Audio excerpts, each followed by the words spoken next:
Bonjour et bienvenue sur Gérer pour gagner. Ensemble, apprenons à mieux gérer aujourd'hui pour mieux gagner demain.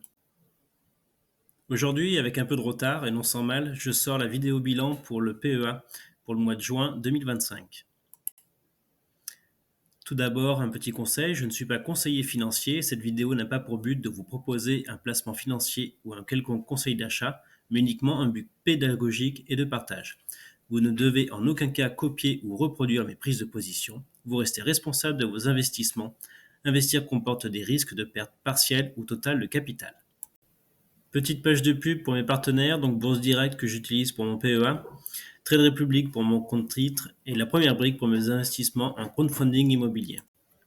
Donc ce portefeuille PEA a pour but de fournir une rente dans 25 ans, donc avec un versement initial de 53 280 euros, des versements programmés de 500 euros de manière mensuelle.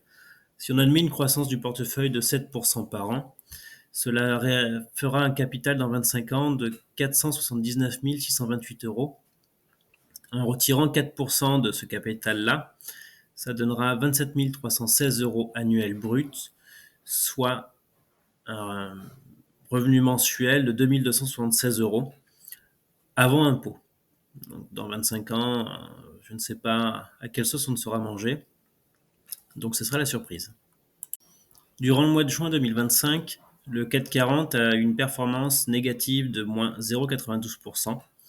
Le S&P 500 une performance positive de plus 4,16%. L'Eurostoxx 50 une performance négative de moins 1,63%.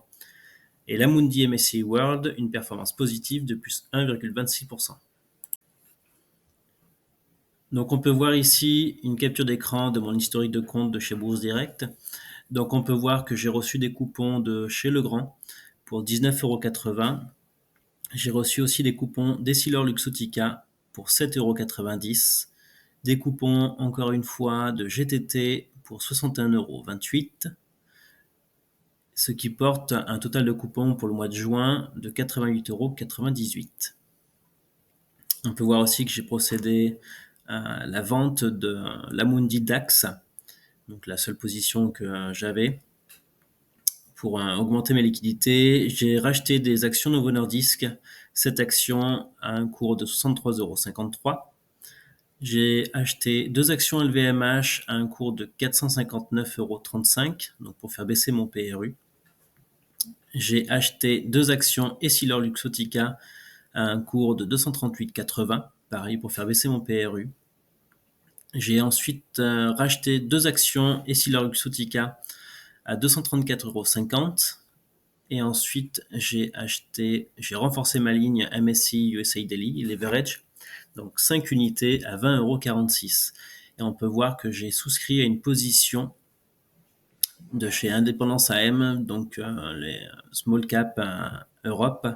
Donc j'ai pris 2 positions pour 204,08 €.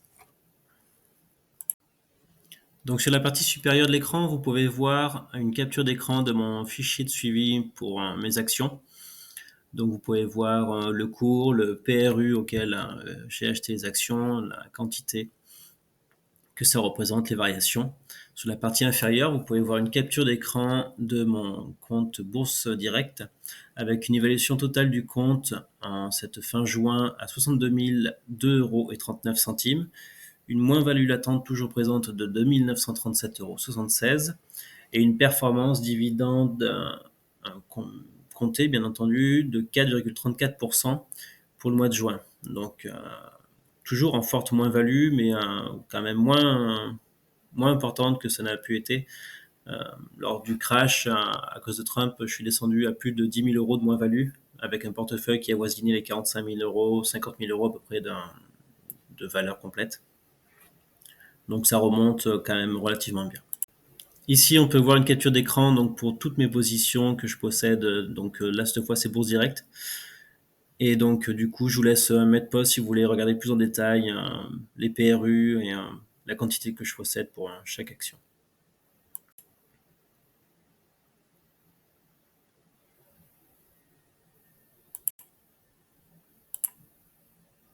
Donc ici, on peut voir les courbes de croissance donc, du fonds Indépendance Europe Small, sur lequel j'ai investi donc du coup ce mois-ci où j'ai ouvert une position. On peut voir que l'augmentation du cours est relativement intéressante. Donc on verra sur le long terme l'intérêt d'avoir ça. Et de battre le marché, bien entendu, mais d'avoir aussi une stabilité au niveau du portefeuille. Et avec les récentes variations géopolitiques qu'il y a eu, et notamment les taxes, les frais de douane, je vois une petite orientation différente du portefeuille sur le moyen long terme.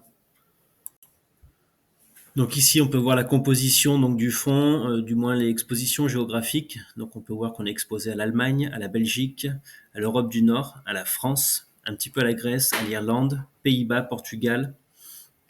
Et on possède aussi un petit peu de fonds monétaires.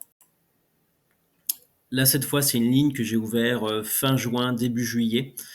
Je ne sais pas si elle apparaît encore dans le portefeuille ou pas. Donc c'est le fonds Allkem Small Cap Europe, donc qui est un petit peu plus performant que le fonds d'indépendance AM, mais qui possède aussi des frais un petit peu supérieurs. Donc j'ai ouvert une ligne. Ces deux lignes sont sensiblement équivalentes en termes de valeur. Donc du coup, on pourra voir sur un an la différence de chaque fonds, la performance.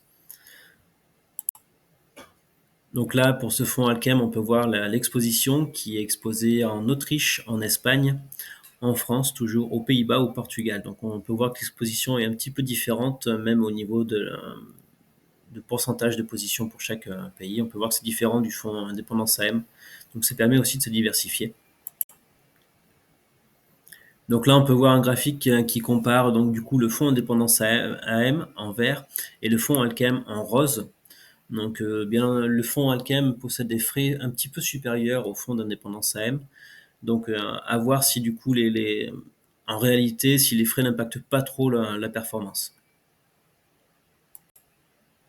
On arrive à la fin de cette vidéo. Je vous laisse liker, commenter, vous abonner et regarder après dans la description de la vidéo pour suivre mes partenaires. Merci à vous.